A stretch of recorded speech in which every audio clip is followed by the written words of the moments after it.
Hi guys, I'm Anjhae and I'm so back for more videos and vlog here in Star Magic Acting Workshop Season 2.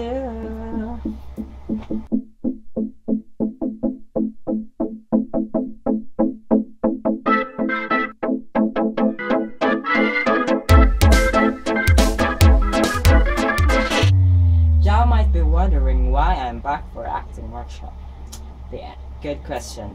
The answer is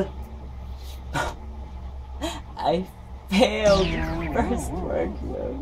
No! I didn't mean I failed, but I didn't pass the workshop so that I can go to the advanced level 1. And the reason is I really don't know. Maybe because I am so overqualified and I need to go to the masters. Just kidding, no.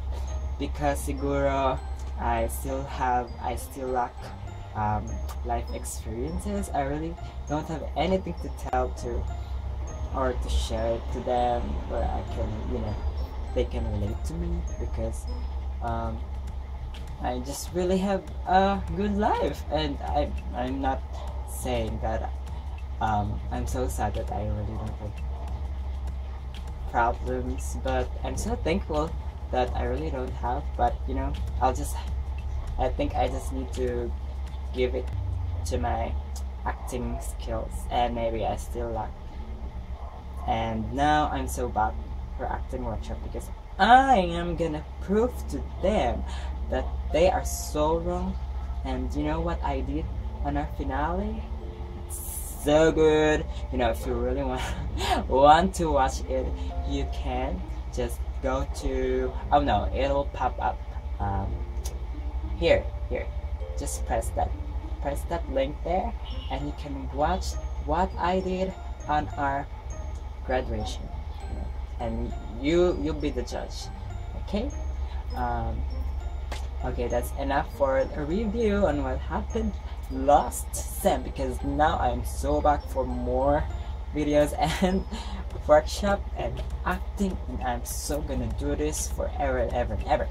So before I went to ABC, and ang daming nabago, lalo na din sa daan. Of course, ito una sa lahat, iba na yung schedule namin. Hindi na siya 8 to 12, it's now 12 to 4, because para rin kasi last sem is with teacher Carla. I learned so many from her, and maybe we want to learn something new, maybe in direct Ryan sa ibang teacher. So nagpunta kami sa 12 to 4, and ibang iba rin yung traffic pag ganong oras, kasi diba before pag 8 to 12 umalis ako sa amin ng 6, nakakarating ako 7 AM, 1 hour lang. Pero ngayon 2 hours. I woke up like 7, and then I make a list like 9, and then I arrived there like 12, and it was like, what the fudge, 2 hours? Really? That is so boring. Buti na lang I have my Korean novellas on my phone, so I can really watch.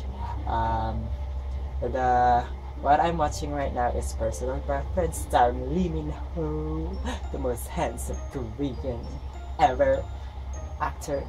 And yun, buti na lang may pinapanood sa bus, kasi kung hindi, nako, makain ng talk na ako, tulog na ako sa bus. Hindi pa naman pwede kasi may contact lens ako. Bawal matulog, mga naka-contact lens. Bawal matulog habang naka-contact lens, kasi baka mabulag ka na. Kapag nabulag ka, malaking gastos pa yan. Hindi mo na makikita, di mo na ito mapapanood. Pag ikaw nabulag, wag mong gagawin yun, ha? Sa lahat mo na nga nagka-contact lens. Okay, back to what happened. Kaya 2 hours kasi traffic. Kasi may ginagawa doon sa may along MOA, Paklaran, I think doon somewhere over there may ginagawang flyover, and hindi ko alam kung saan papunta, pero sana naman makabawas yun ng traffic, kasi naman kita nyo naman difference, diba? 2 hours to 1 hour to 2 hours, that is so lame. Oh my gosh. Okay, ano pa ba? Yun na bagay nakita ko. Tapos, sa MRT, they have this new line. Kailangan mo pa rin syempre ng card. Pero iba na yung card nila. And it's called Charan! Beep card. This beep card will help you demonstrate. You're just gonna do that to the screen of the, over there, the MRT. And after you do that, then it's okay. Lalabas din yung load mo. Lalabas din yung kung magkano yung nabawas. At ayun.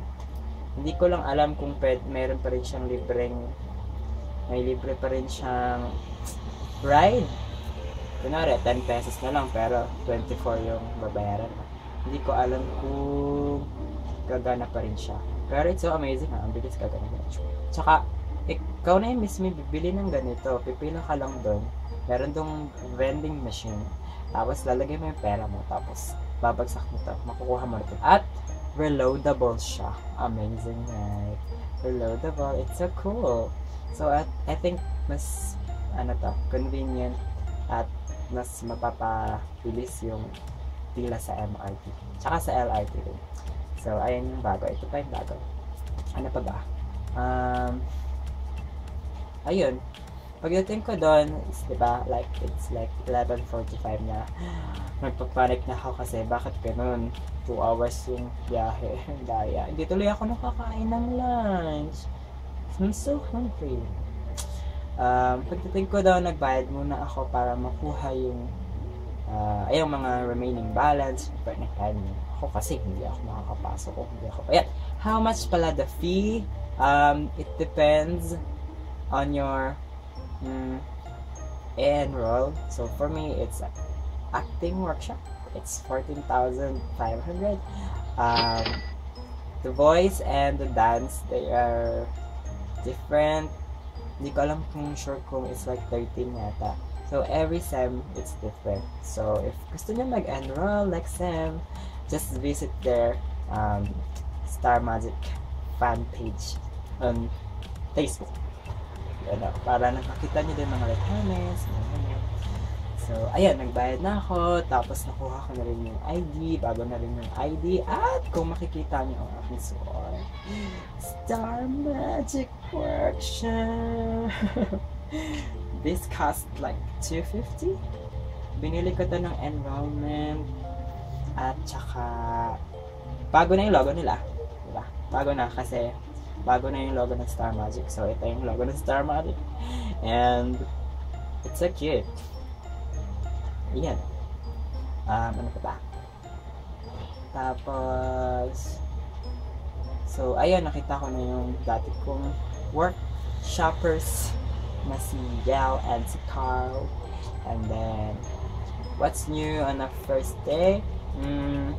Ito, nakakatawa kasi overtime si Sir Oji. So, kailangan magmadali kasi may sunod pang class. Parang rush yung session. Pero for me, it's okay. Pero sa mga first timer, syempre hindi. Kasi first time nila yun eh. First day and first time. And you know, when it's first day and it's first time, you're so excited. And you're just gonna be rushed to do things, you know. Anyways, I don't know why na nag-overtime sila. Maybe because napasarap yung session yung first class.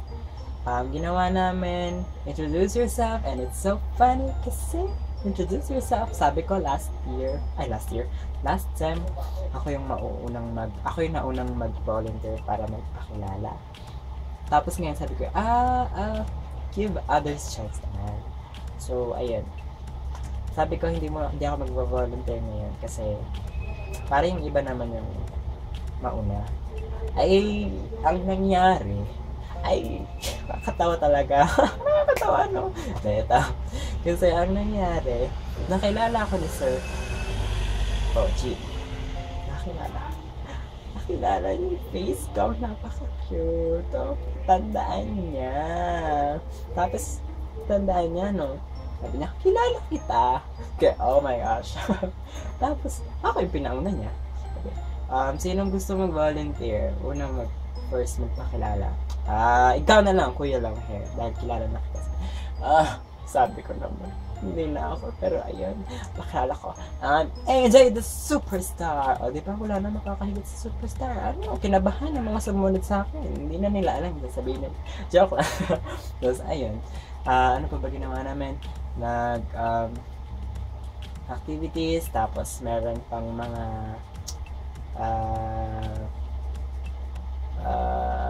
natag dito, yung mga different senses from gamit ang sight, smell, and taste, feels. Ayun, yung mga ganun-ganun. Tapos, nag-activity rin kami sa mga yung hindi magsasalita, just going to describe the things that you want to give to the other partner, you want to give as a gift. Tapos, hindi mo bawal magsalita, you're just going to do things and do stuff to describe the item. And then, ano pa ba? Acting, of course, with your partner. And my partner is, dahil bawal maging partner yun dati, ang naging partner ko ay si, Pam. I don't know her full name, but her name is Pam, and she's so pretty. And siya ang naging partner ko, and ang scene namin ay,